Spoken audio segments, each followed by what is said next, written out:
Muy buenos días. Primero de todo, gracias a la organización, a Inés, por invitarnos a explicar un poco nuestro trabajo y nuestra experiencia en relación a los edificios de energía cero, edificios de consumo de energía casi nula. Y un poco voy a plantear un poco algunos de los retos que hay en el trabajo de implementar edificios de energía casi nula, no solo en nuestro país, sino digamos una problemática común en Europa, pero también en el resto del mundo, y un poco algunas de las experiencias que tenemos nosotros en relación a estos trabajos. ¿Sí?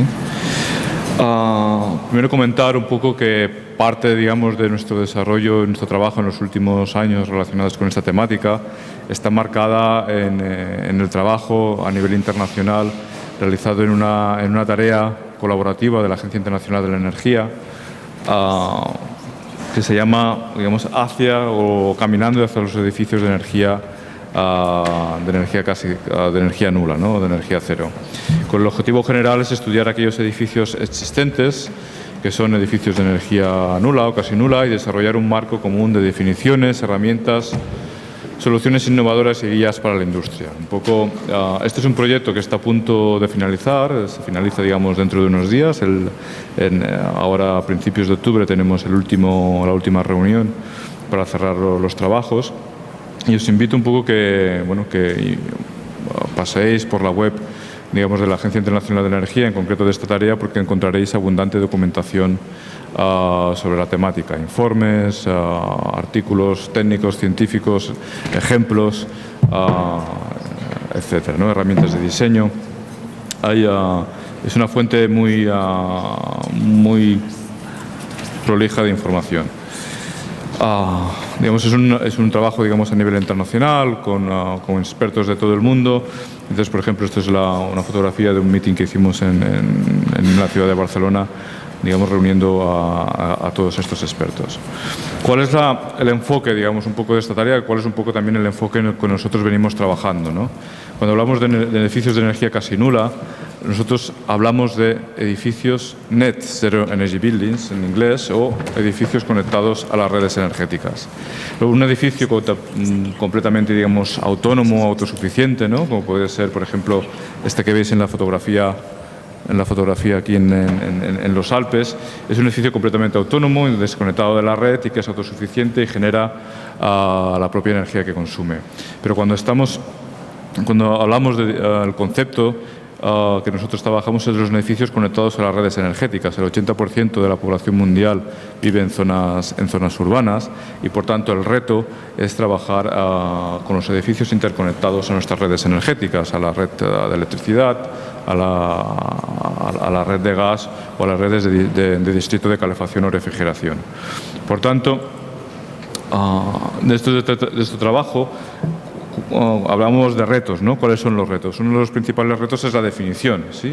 Rocío ha comentado que en España para el año 2018 se tiene que tener claro lo que es, cómo definimos o qué entendemos por un edificio de energía casi nula, ¿no?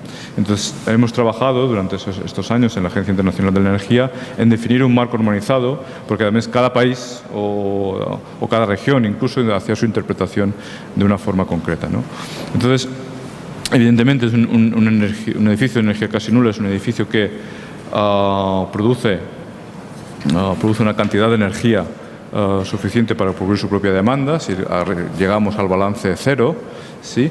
Pero como he comentado antes, es un edificio que está conectado a nuestras redes energéticas. Por tanto, hay un intercambio de energía con las redes energéticas que abastecen de energía ese edificio. Entonces, hay una energía que se suministra y una energía que se exporta. Pero hay un reto, digamos, en definir, en tener claro cuál es la definición de un edificio para cada región y para cada país y comunicarlo de una forma efectiva. Por ejemplo, este es un resultado de un trabajo que está a punto de publicarse, ¿sí? ¿Sí? ¿Mejor? ¿Ahora? Vale. Esto explicaba, ¿no?, que el reto es un poco el tema de las definiciones de los edificios de energía cero. Y este es un trabajo, por ejemplo, que compara, ¿no?, digamos, cuál cuál sería la cantidad de energía fotovoltaica en un edificio digamos, en España para cumplir esta definición del balance completo cero. En función de diferentes tipos de definiciones, con diferentes factores de conversión, de paso, y cómo estas definiciones tienen una influencia en los sistemas técnicos que se utilizan para cumplir. Entonces, aquí se compara diferentes tipos de definiciones con diferentes tipos de tecnologías, bomba de calor, gas, biomasa, cogeneración, conexión a redes de distrito, y se ve, digamos que, por ejemplo, en este caso, lo más simple, la energía fotovoltaica que sería necesaria para complementar y hacer el balance de energía cero, cambia según las definiciones y cambia de forma sustancial en función de la definición y en función de la tecnología utilizada. Esto es un poco una gráfica también del mismo trabajo. Este trabajo se ha hecho, digamos, no solo en España, sino con otros ejemplos de otros varios países. Y, por ejemplo, vemos, ¿no?, que la opción, en este caso, que es la biomasa, era la tecnológica que salía más favorecida, ¿no? Con algunas excepciones, ¿no? Con algunas excepciones, por ejemplo, digamos, esta columna... Esta columna vertical, por ejemplo, que utilizando los factores de conversión propuestos en Dinamarca han definido unos factores de conversión que favorecen unas opciones tecnológicas de una forma muy clara. Son, por ejemplo, la bomba de calor y la conexión a redes de distrito. ¿Sí? Por tanto, vemos, digamos, que el tema de las definiciones es uno de los retos a afrontar próximamente. Otro de los retos a afrontar es tener un mayor conocimiento de lo que nosotros le llamamos en inglés load match and grid interaction. Un poco es el acoplamiento de la generación que se produce en el mismo edificio y la demanda que tiene ese mismo edificio. Es decir, si generamos demanda en el mismo momento generamos energía en el mismo momento que la estamos necesitando. Y grid interaction significa un poco la interacción de la energía con la red, de nuestro edificio con la red energética. Por ejemplo, digamos, en esta gráfica es muy visual. Aquí vemos un edificio básicamente equipado con fotovoltaica. Es un edificio para cumplir el balance neto. Y vemos los colores amarillos y rojos es exportación de energía a la red, ¿sí?, mientras que los colores azules es momentos en que el edificio consume la red. Así, aquí tenemos representados las 24 horas del día, ¿sí?, y los 365 días del año. Por tanto, vemos con esta gráfica de una forma muy visual y muy clara que en invierno y digamos la tarde-noche es el momento en que el edificio tiene una mayor demanda energética y que esta demanda energética se cubre importando energía de la red, porque en ese momento no hay una generación renovable en el mismo edificio. Y por otro lado, la exportación se produce, digamos, en verano y en las horas centrales del día. Pero si vemos otra opción tecnológica, como sería, por ejemplo, un sistema de cogeneración en un edificio también de balance casi cero, vemos que el mapa es totalmente diferente. Aquí la exportación de energía es cuando hay un excedente de energía y esta energía se exporta a la red, es en invierno y durante las primeras horas, por ejemplo, de la mañana, ¿sí?, que es cuando el sistema de calefacción, la cogeneración por demanda de calefacción está funcionando y genera energía eléctrica. Por tanto, es otro de los retos. Cuando hablamos también, digamos, de edificios de consumo de energía cero, hay que considerar también, para realizar este tipo de estudios, sobre todo de interacción con la red, el total del consumo del edificio. Y entonces aquí también entran a jugar otro tipo de consumos, usualmente no considerados en las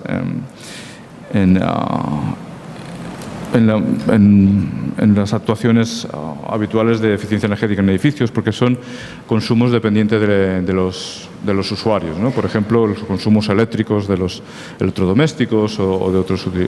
Entonces, aquí también hay un reto de trabajar en modelos, ¿no?, que permitan considerar el global de los consumos en un edificio, sean térmicos y eléctricos, y de una forma horaria. Entonces, aquí nosotros estamos trabajando, por ejemplo, en definir modelos estocásticos del consumo eléctrico de edificios. Y es bien conocido que una vivienda consume diferente de otra por los usuarios, por el número de usuarios, por sus habitantes, por el grado de equipamiento. Entonces aquí vemos, por ejemplo, resultados, ¿no?, de diferentes tipos de viviendas, donde estas viviendas consumen diferente en diferentes horas del día en función de todos estos factores.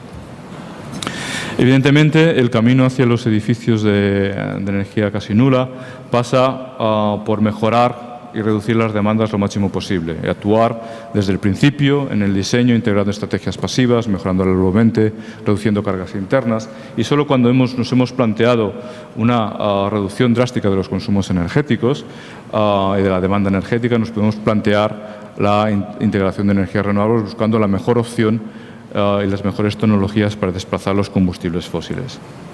Entonces, otra de las cosas que hemos hecho durante este tiempo y que venimos trabajando es aprender de experiencias reales, aprender de edificios reales. Sea aquí, experiencias realizadas en España, que las hay, o sea de experiencias realizadas en otros países con climas similares o con problemáticas, digamos, de refrigeración y de calefacción similares, ¿sí?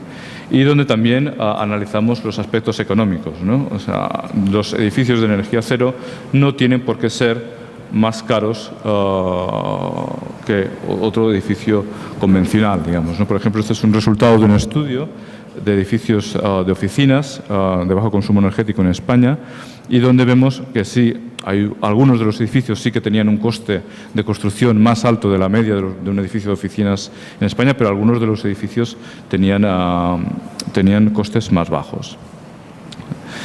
En este trabajo, digamos, de ejemplificar y trabajar con ejemplos de edificios reales, estamos trabajando en un proyecto europeo que se llama AIDA, ¿sí? Este proyecto europeo, por ejemplo, organiza visitas a edificios donde hay implementadas medidas de eficiencia energética o de integración de renovables. Por ejemplo, el próximo día 30 de octubre hay una visita en Zaragoza, sí, en el marco de este proyecto, en el que estáis todos invitados, donde se visitarán varios edificios, el edificio, por ejemplo, del CIRCE y el edificio CIEM, que depende del Ayuntamiento de Zaragoza. También realizamos workshops con profesionales y otro de los objetivos y de los retos que plantea es, y que estamos trabajando en este proyecto, es cómo podemos ayudar o cómo las administraciones públicas tienen que plantearse la implementación de edificios de energía cero mediante pliegos de condiciones que permitan ir hacia este concepto, ¿no? Hacia promocionar el diseño integrado y ir a este concepto. Entonces estamos trabajando, ayudando a algunas municipalidades a realizar concursos para implementar edificios con este concepto. Hemos hablado también, otro de los retos son las soluciones. ¿Qué soluciones vamos a necesitar para nuestros edificios de energía casi nula? En este sentido, hay unas soluciones que tienen que venir desde el punto de vista pasivo, mejores envolventes, mejores acristalamientos, mejores soluciones pasivas, pero también hay una parte de soluciones activas. En este marco, también es necesario que las soluciones se testeen y se prueben, ¿sí? Y a veces, digamos, es también muy caro probarlas en un edificio. Entonces, desde el punto de vista de la innovación y desde el punto de vista de investigación, hemos planteado un laboratorio, digamos, para poder testear soluciones para edificios de energía casi nula, donde podemos operar equipamientos o equipos reales en diferentes condiciones de funcionamiento, como si fuera, digamos, un edificio real. Queremos testear un equipo, una bomba de calor, una microgeneración, una caldera, una célula fotovoltaica, etcétera, y donde, acoplada al edificio, ¿sí? Entonces ese edificio lo definimos para que funcione como forma real y podemos ver cuál es el comportamiento real de los equipos funcionando en condiciones reales de operación. Y esto es un ejemplo de este laboratorio que está disponible, digamos, en Tarragona para, digamos, aquellas empresas que deseen innovar, porque es importante, digamos, en este sentido, recuperar un poco, digamos, el pulso en las situaciones de eficiencia energética e integración de renovables, y que esto sea, digamos, un motor para la nueva economía. En ese sentido, hay que ayudar a las empresas a tener plataformas como estas para poder innovar y desarrollar sus productos. Y todo esto se enmarca también en lo que vendrá en el futuro, las Smart Cities, las Smart Grids, ¿sí? O sea, como hemos hablado, los edificios son parte de un sistema, están interconectados a la red y en este sentido hay que trabajar.